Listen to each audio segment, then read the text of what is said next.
Dear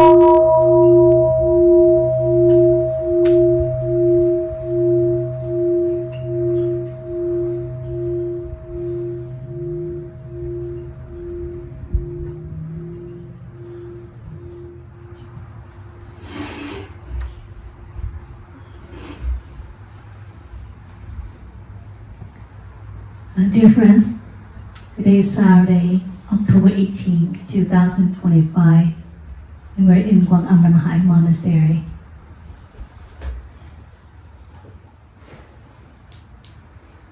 A couple weeks ago, Zach asked me, how can I connect to my ancestor? I promised him that in Day of Mindfulness Retreat, I give the Dharma talk on how, or the practice of connecting to our ancestor.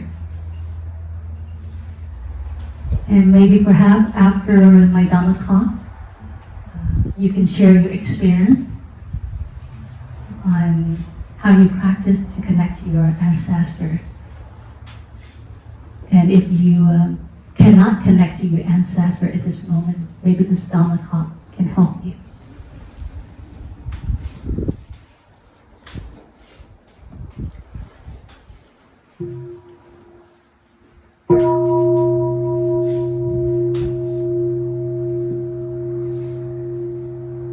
In Vietnamese, there's a proverb stated like this: Cây có gốc, nước có nguồn. Tree has roots, water has source. Every child practice, memorize, and remember this proverb in our tradition. Because our ancestors believe that this verse will help the child build a strong, firm foundation in a child. And they learn this proverb to be grateful, to honor ancestor, and to value the culture that have been passed down many, many generations. So in Vietnamese culture, and I think most Asian culture, honoring our parents is almost like the main practice for us. Because when you honor your parents, you will feel safe, protected, and loved. You don't feel lost and vulnerable when you have your ancestor. In our culture, when we say ancestor, we include our parents, our grandparents, and many generations before that. So in every family, Vietnamese household, have an altar. It's like an altar. On this altar, you will see, in the center altar, you will see genealogies booklet, where it's traced back to many generations. And if you happen to be the last generation, your name is also in this genealogies booklet. And so you know what generation you are from your family history. And so it's right in the center. And if your ancestor had a portrait, then it would display under that genealogies booklet that is boxed or frame it in the box very nicely. And the other portrait would be right in front, but a little bit lower. So the genealogies booklet in this frame box is very high. And on this altar, also there's a light, there's incense holder, there's fruits and flowers. And all that symbolize the light, the light of wisdom, and also the light that the child or that family member know that our ancestors are always in the right direction because they have light to shine them on their way. And the incense is like a fragrance, also a signal for them to smell and to recognize the fragrance that is liberate them from trapping it in any dark realms that they fall in. So this fragrance is lit up like the incense. So the incense lit up almost every day and many times. And that's how the child had taught him to believe. And there's a water display, sometimes with 3 glasses of water or 3 little small cups. There's a plate in front or 2. And that's to help the child recognize that to purify the body, speech, and mind. Because when you come to an altar, you have to purify your body, speech, and mind in order for you to connect to your ancestor. And the fruits, to let your ancestors know that you are very fulfilled materials, and this is the fruit that you want to offer to your ancestor, and to be grateful for their good action. That's why the family now live a very fulfilled life. So there's always fruit on the altar, and the flower represents the beauty of that child. Always practice the beauty within, so they won't betray their ancestor. So that's how the altar arranged in every Vietnamese household. And the practice, the child needs to remember in order to be grateful and to honor ancestor and to value the custom. The child always practice after morning hygiene. He or she has to come to the altar, offering incense. If the incense already offered is still burning, then she can skip that part and just go straight to prostration and bowing to the ancestor. 1 time, 3 times, or 4 times. But in the Buddhist tradition, you see it we do prostration 3 times to respect the 3 jewels, the Buddha, Dharma, Sangha. But where in Ancestral, you have a choice to do 1 time, 3 times, or 4 times. And of course, the parents always encourage their children to do a lot of prostration to feel connected. And sometimes if a child is something perform a wrong behavior, then the parents will go to the altar, light up incense, and kneel there and facing your ancestor and see what they teach you. Because I have enough with you. And it's work because that, for 1 incense to complete the work, it takes 45 to 1 hour, depending how long the incense, that your parents have on the altar. And you just kneel there and you join your palm and just reflect on your mistake and ask for forgiveness and ask for guidance of your ancestor so you won't repeat that same mistake again.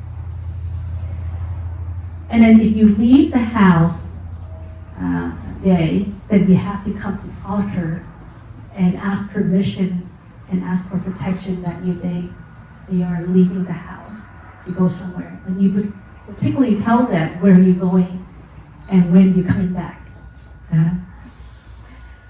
And at night before you go, and then when you come home, you still come to an altar like incense, and then you do prostration and tell them that you are home.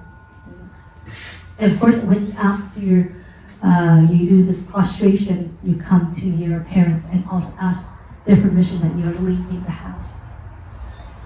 And at night before you go to sleep, you do the same thing. Offer incense, and then you do prostration. And you invited to sit there with your ancestor and tell them what have you done that day. the good and also the bad thing that you have performed that day. So you always talk to the child. I have taught that always talk to the ancestor. Because if you're growing up as a child and all the way up to adulthood, you would never feel disconnected to ancestor if you practice like that every day. And this practice has helped many children when they feel lost and vulnerable. They just need to come to their ancestor altar and make the practice. So this is one way that you can practice to connect to your ancestor. But I'd like to share you before you can arrange an altar in order for you to connect to your ancestor, coming back to your true roots. You need to go see your grandparents. If you have your great-grandparent, go see your great-grandparent first. So start with the oldest generation first, and then working down to your mother generation. You will come to your grandparents and speak to them, talk to them both sides, so you understand your father family history, but also understand your mother family history.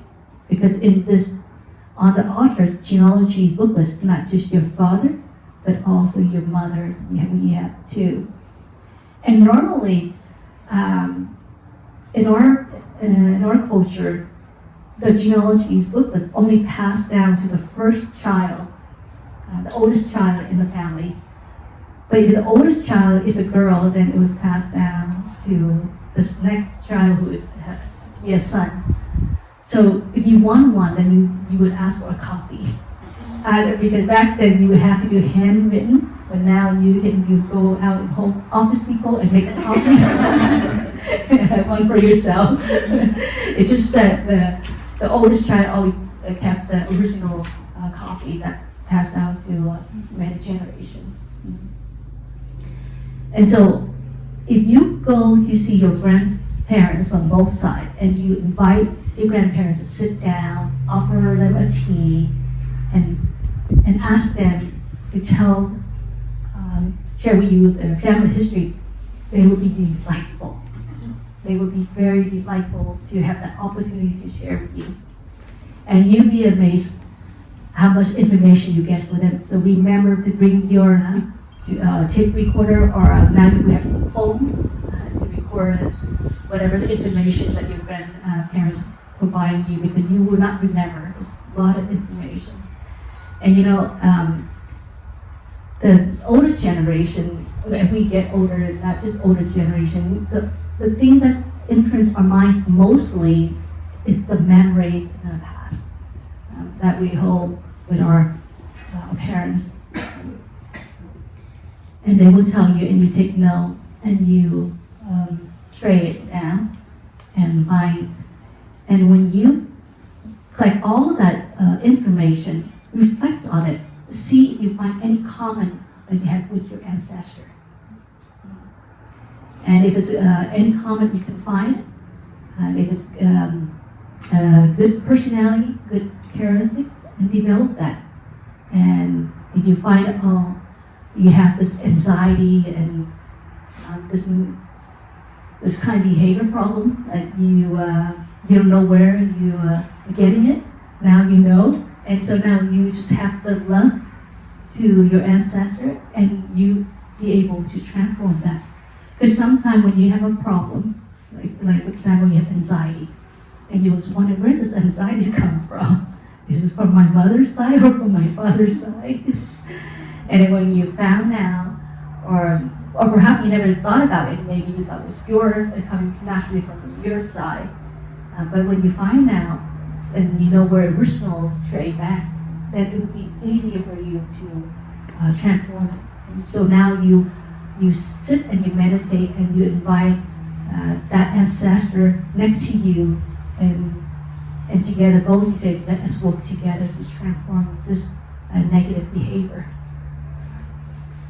Or if you find something that your grandfather, like a poetry, but then you feel like you never write a poem in your life, and somewhere in your lifetime you want to write a poem, but you never have time or you never put effort to do so. Well, now is a chance to invite that ancestor to sit next to you and ask that ancestor to help you to write a poem. And you'd be surprised you had that talent without knowing it. So you have to invite your ancestor to support you for it. Like earlier, I was sharing with Diana, and that I never hold a brush, like calligraphy, a brush to write on a board, on a piece of paper. I mean, in my heart, I want someday I have that practice as a meditation, writing calligraphy as a way of practice meditation. But I never have time to do that. I never have time to do, but there's always much in my heart. I want to sit and then practice that, but never I had time for that. And so I think it was I believe on Wednesday, perhaps on Wednesday or Thursday, and we had this 3 large wooden board that was left. When we built a bell tower, and the board was left. And we left over, and so I just feel like, you know, to throw the big board away is just a waste. And I would think in my mind that I can use this board for a platform, for sitting platform, for friends who can come here and can sit on this platform in meditation.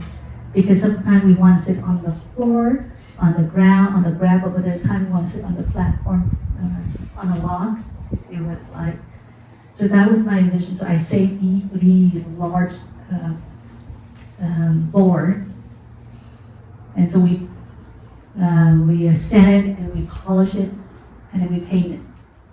And so I had only one chance to write. One time I can make mistake, but there was that in my mind. I was not thinking of making mistake or a mistake will be happen. I just feel I just wanted to write the words wisdom, concentration, and mindfulness on this board. So that everyone who can, you see those 3 boards in the Harmony Garden, so that you know, those who want to practice mindfulness, they can sit here on this platform. Those who want to practice concentration, sit on here on this platform. And those feel like I have insight today, sit on right in the wisdom platform. Or if you want to be fun, hear no evil, speak no evil, and see no evil. So so that was my vision. So then I was thinking calling Zach to you know, to draw and to write the word for me. But I figured if I asked Zach to do it, if Zach is a tattoo artist, then I was thinking he was only going to print the letter, and it's not going to look very natural. So I figured I'm going to just go write.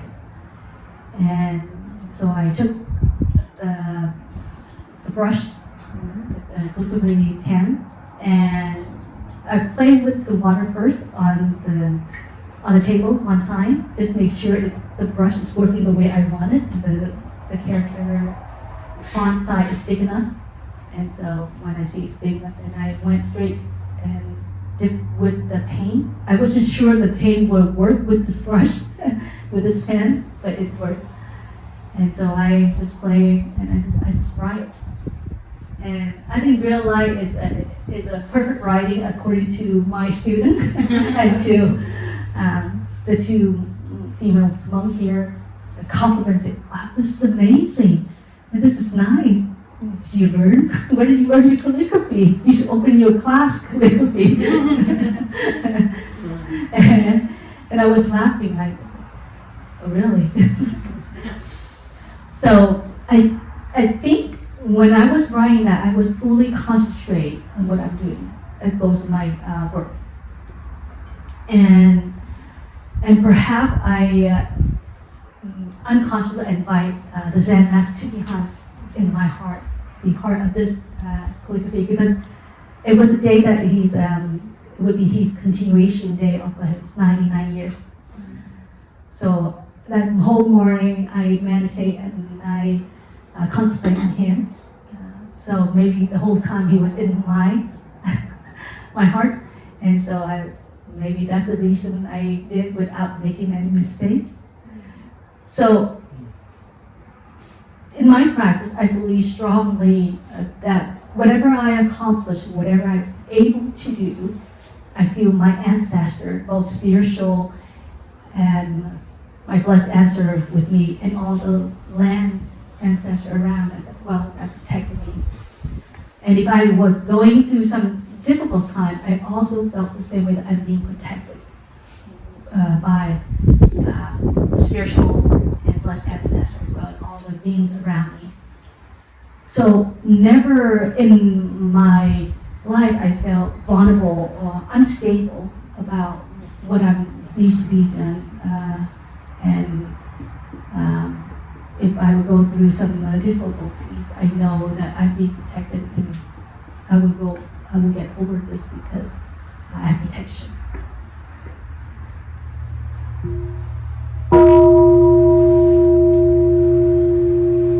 And why I was able to do that, because I was trained like that as a child,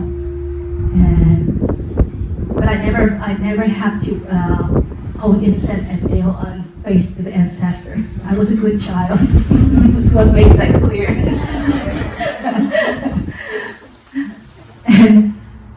and so the first thing you need to train your history, your family history, both sides. Once you have trained that, and if your family does not have a genealogy booklet, you should be the first one to do it. Write down who is the first generation that your grandfather know, and then write down on the list. And as we write down in column, in our culture, we write around the column rather than go across like this, write a column, and see where you are on this lineage, what line you fall in. And then find a very nice box, like glass box, like a frame box, bigger, and you can put that in this frame box and display it on the altar. And that brings along with other instruments that I just mentioned. So the next thing, now that you have your family history from both sides, you have an altar. Before you have an altar, you might want to, I want to share that you might want to go visit the graveyard if you know that where your ancestors were buried. And even if you need to go all the way to the country that your grandfather shared where ancestors come from, I suggest you should also take the trip to go there as well too. You'd be amazed to find out what's your ancestor, how your ancestor lived, and what kind of trait that is portrayed in you at this lifetime. You will find very amazing. And so you need to go to travel if they're not in the States. And so once you've done that, now that you feel confident that you have that altar in your house and arranged, I have to share with you. Now, and every morning you will come to this altar and you meditate, offer incense, you meditate and do prostration. There are also practice that I've done too, that offer tea. So I was taught when I was young to offer tea to my ancestor and to my father who liked to drink tea. And so you can offer tea, and you can offer anything that you know your ancestors like, or even you don't know your ancestors like, but you know you like this food or this drink, you offer it. Just make sure it's a healthy drink, healthy food, and you just sit and enjoy that moment with your ancestor, and you have a tea with your ancestor, and don't feel weird that you are talking and connect to your ancestor by talking to them. There's nothing weird about that, because you know who you're talking to and you know who you're confronting and listening to. So I had that conversation, and many times I feel like to feel connected. But remember, when you set the altar, make sure you pick a very nice, clean and quiet place in your house. Some of you, I know, you have like a room to practicing meditation. Well, in this room you can have an altar, your ancestor altar in this room that you can practice. And it's going to be a very wonderful, like a healing room for you, because you know every time you have a problem, this is the spot that you can come back to your ancestor, to take refuge and to have conversation with. The way we practice prostration, or Zen, Master Thich Thanh translate, touching the earth. In the Buddhist tradition, when we practice prostration, we come back to beginning of yourself, to recognize our mistake in speech, in thinking, and in action. Not just this present life, but in the previous life. Let's say this life you feel your body's always weak, always in pain, physical pain. That in our practice, we taught that because in your previous life you have harmed life, and so therefore this life you feel more pain than normal people, physical pain, and we go through sickness. And so you prostration and begin anew on that. Growing up, I was not a very healthy child. I always been sick, like almost every day I get sick. I just like natural flu and cold and allergies, all that. And so my parents always have to stay late to watch over me so that I won't scare and hurt. But it's strange that every time I get sick, I saw this big, huge shadow come into my room and just stand there in front of me. That was where I can never question why that shadow always appear when I'm sick. It just came. I cannot see the figure, but it's just a huge shadow shape. And so every time I'm sick, I saw this shadow coming, and so that gave me a lot of fear. And that's the reason why my parents had to be with take turns to sit next to me. But as I entered in the monastic life, and we have working meditation every day, and so we do a lot of practice, mindfulness practice, and other practices. So that suddenly my health slowly improved. I think one of the practice that helped me improve my health tremendously is through the prostration. I prostrate a lot, many thousand prostration. I complete 10,000 prostration Buddha book for 10 times. So 10,000 times 10, 100,000. So I have completed my practice according to the Buddhist, Tibetan Buddhism, that each practitioner has to complete 100,000 prostration. So when I'm done that, then I begin to take out the Lotus Sutra and prostrate word by word. For each word I recite, I evoke Namo Avalokitesvara Buddhista. I bow down, touch the earth, word by word. And in Lotus Sutra, there's 7 chapters. So it took me over 2 years to complete the prostration. That included because I did every day, not missing any day, even on the lazy day. I wake up early and do it from 3 to 4:30, because 4:45 I volunteer to do it by the Great Bell.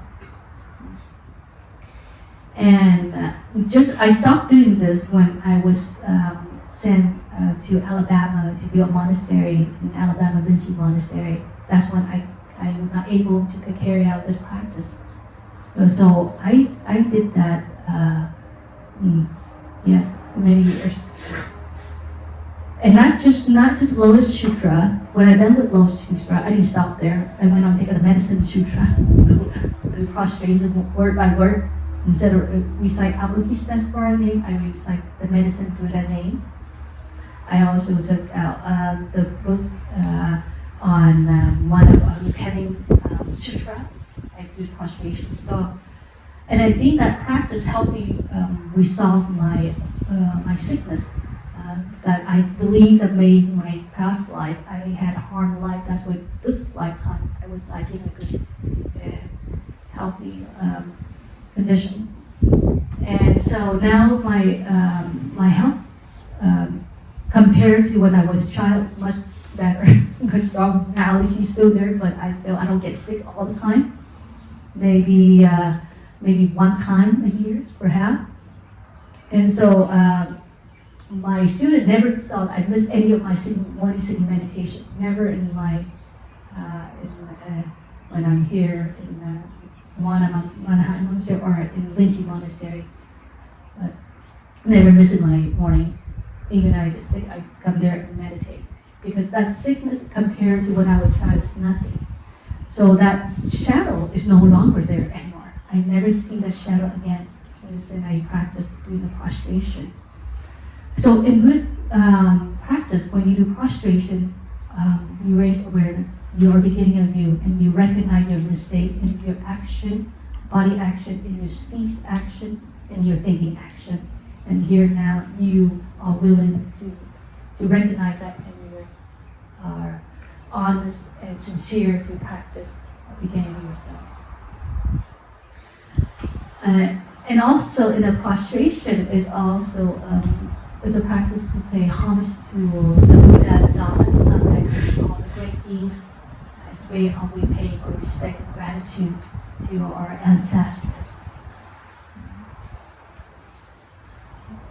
But in the practice that each family, they don't explain their child that way. And so when I was young, my parents never explained to me about beginning anew as you do a prostration.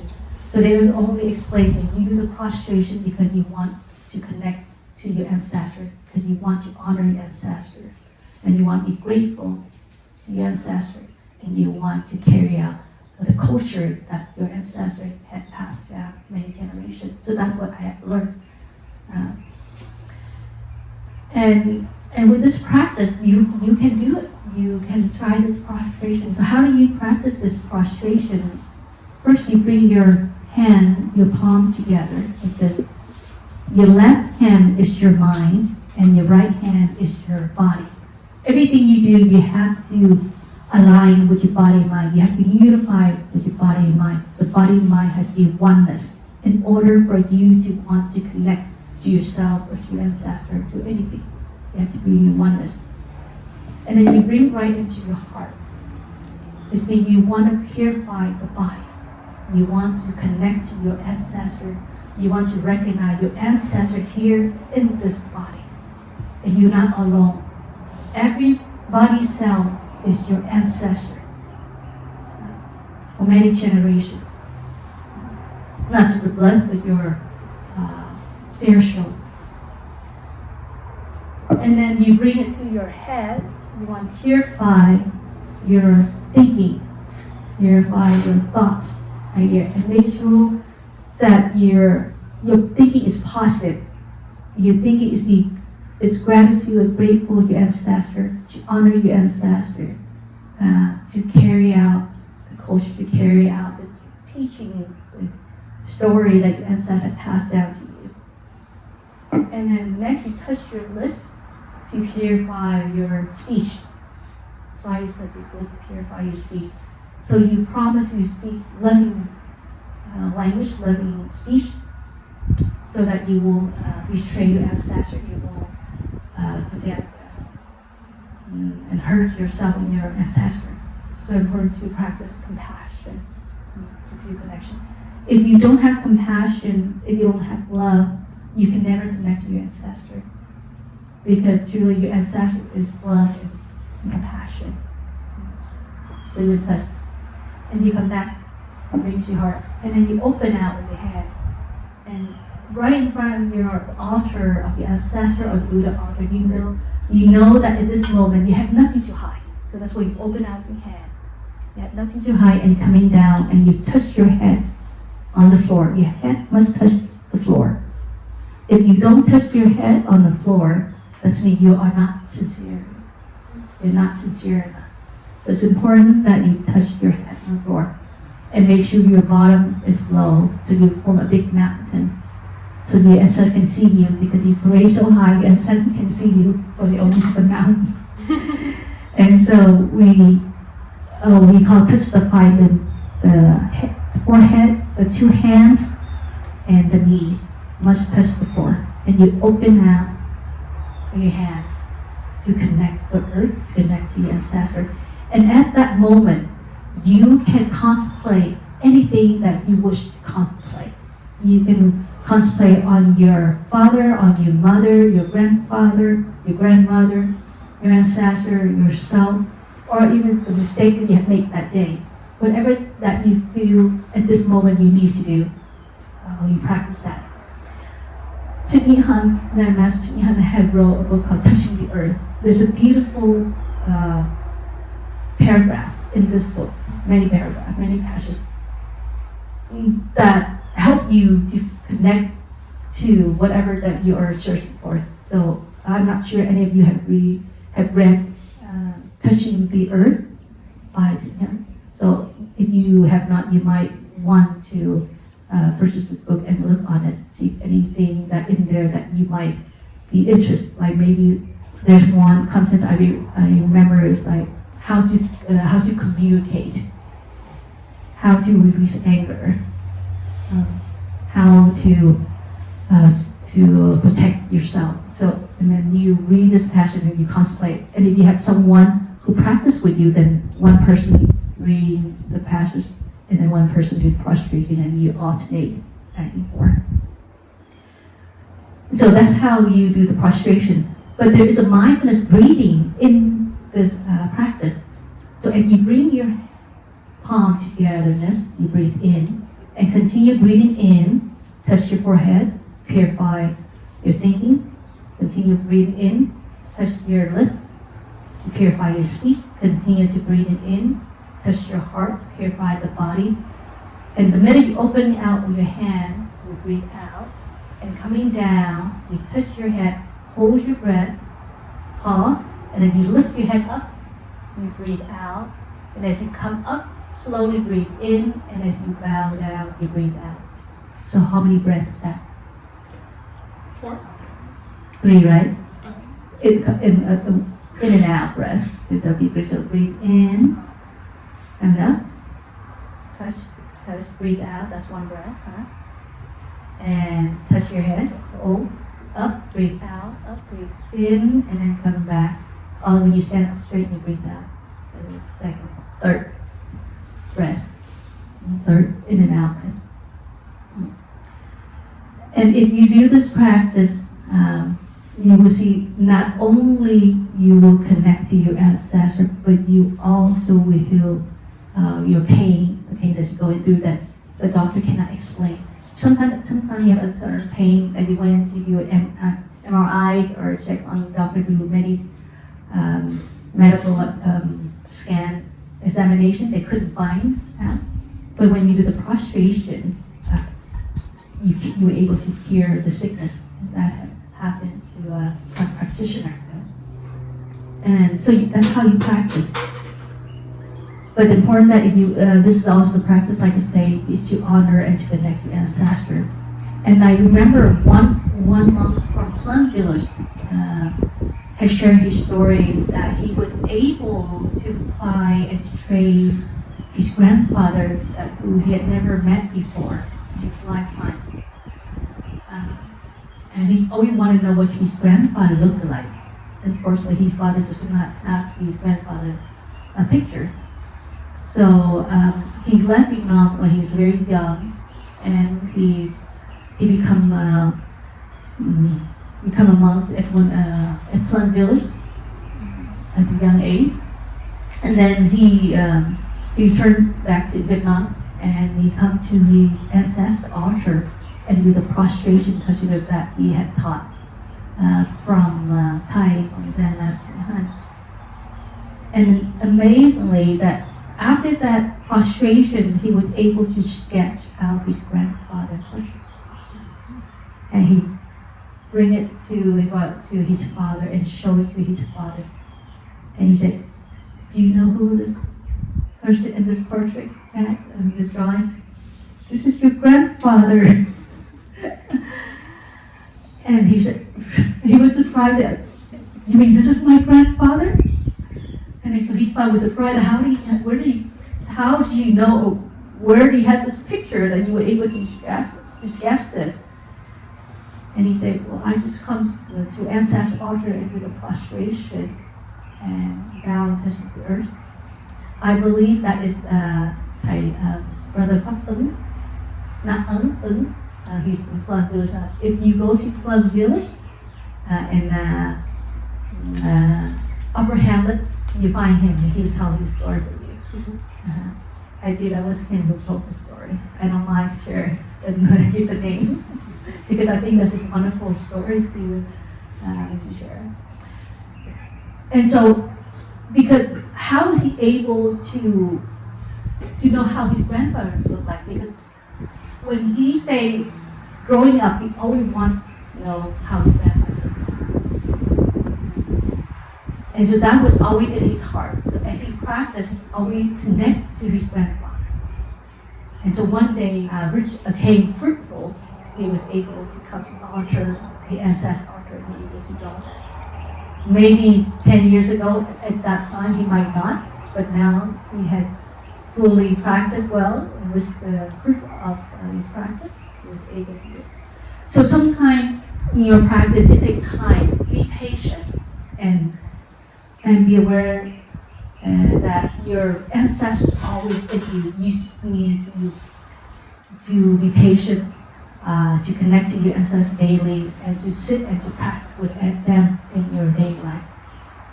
Every moment you have, in the morning, in noon, in the evening, any time that you have. Now that you have the altar, take that advantage.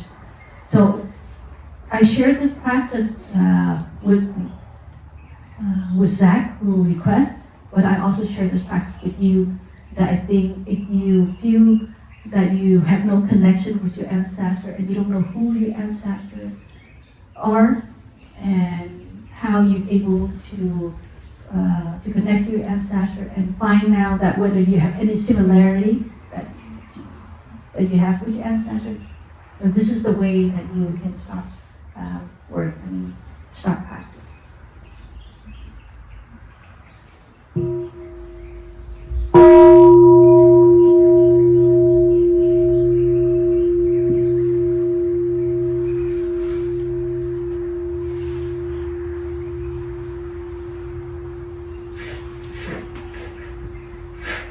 In the Buddhist practice, every practitioner always train and be reminded that to find their true roots and to never depart your roots and to accept your roots, your ancestor. Whether you are not satisfied, you still have to accept that they are your ancestor and they are in you. And in order for you to see your ancestor in beautiful way, in a way that you accept, then you have to first to accept that, to accept the negative that your ancestor had one performed, and now that is transmitted to you. But you also need to recognize that your ancestors also performed many other wonderful things as well too, and you need to recognize that no one in one lifetime only performed bad performance. And if you look deeply, you will see that most of us perform good action than bad action. Bad action may perform less than good action. Unless something wrong with your thinking and your mentality, then that's a different story. But at the normal level, as a human being, we believe that most people perform good action or not bad It's just that you just need to be patient with yourself and with that person to give them a chance so they can perform a good action. So if you see someone, if a child or any relative in your family perform bad action and you kept thinking this person behaved like this, then you will not give him or her a chance to renew him or her, because you always think this is how he or she is, forever like that. And you always think that way, and that person also you think like that too. So there's no use to change your behavior, because that's how people view you now. So even I changed, nobody recognized that. With the compassion, understanding practice, you would not do that. You would know that person had performed that bad behavior because they had went, there was unmindfulness at that moment. That's why they're doing that. But if you give them a second chance, they will perform better than what they have done just a minute ago. So giving someone a chance to change and to fix, giving a chance to see your ancestor in a different view, different perspective, is also opening out a big door for you to enter into a wonderful world. And this world, you will find amazing things that I can offer you. And you can see yourself slowly develop of many different potential talents that is hidden, because you never really look at your ancestor that way.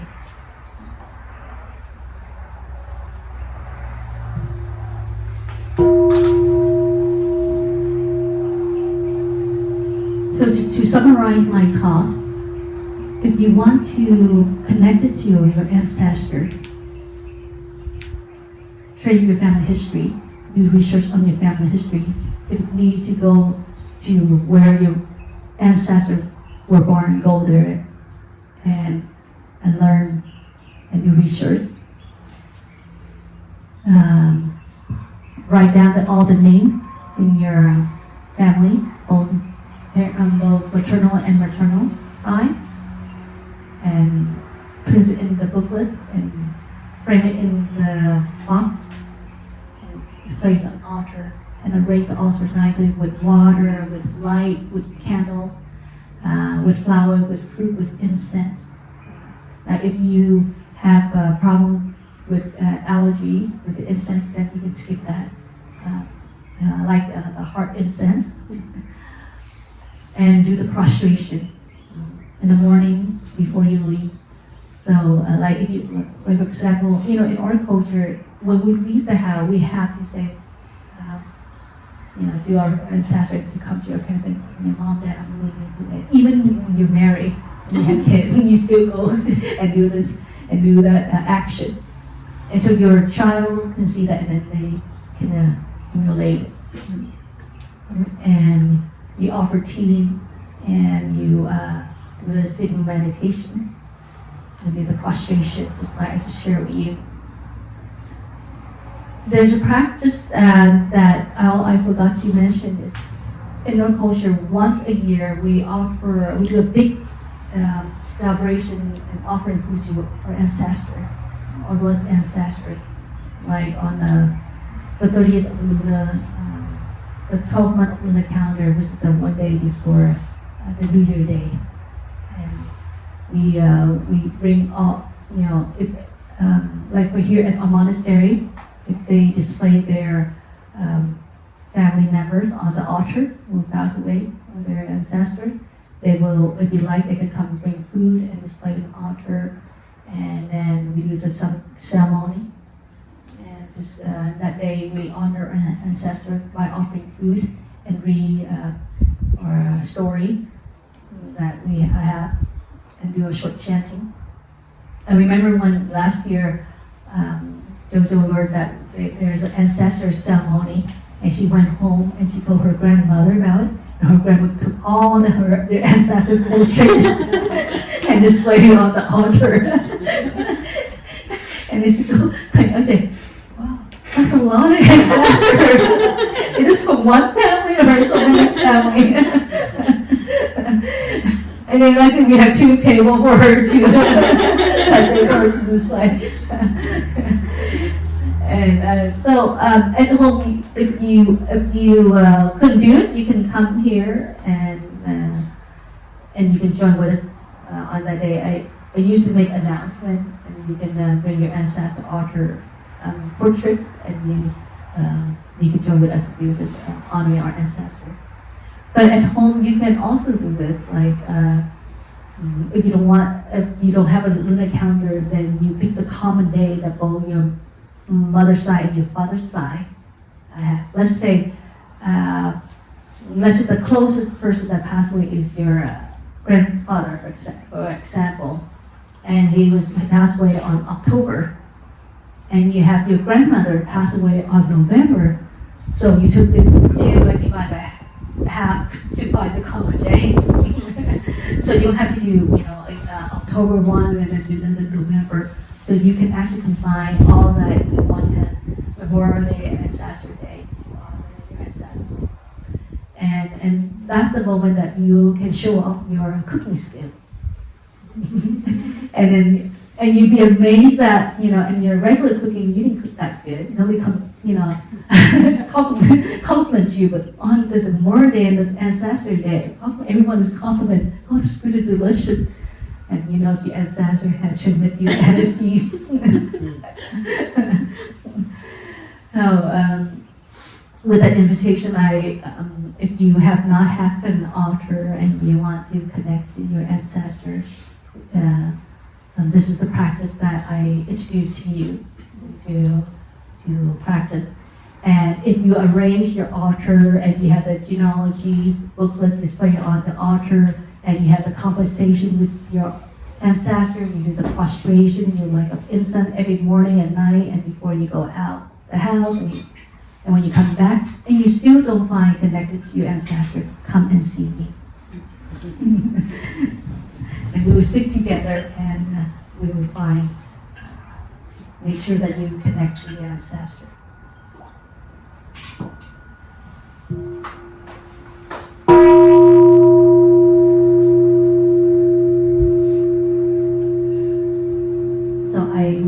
We sound the bell, so maybe you ask questions or sharing your thoughts and ideas on this connecting to our ancestor.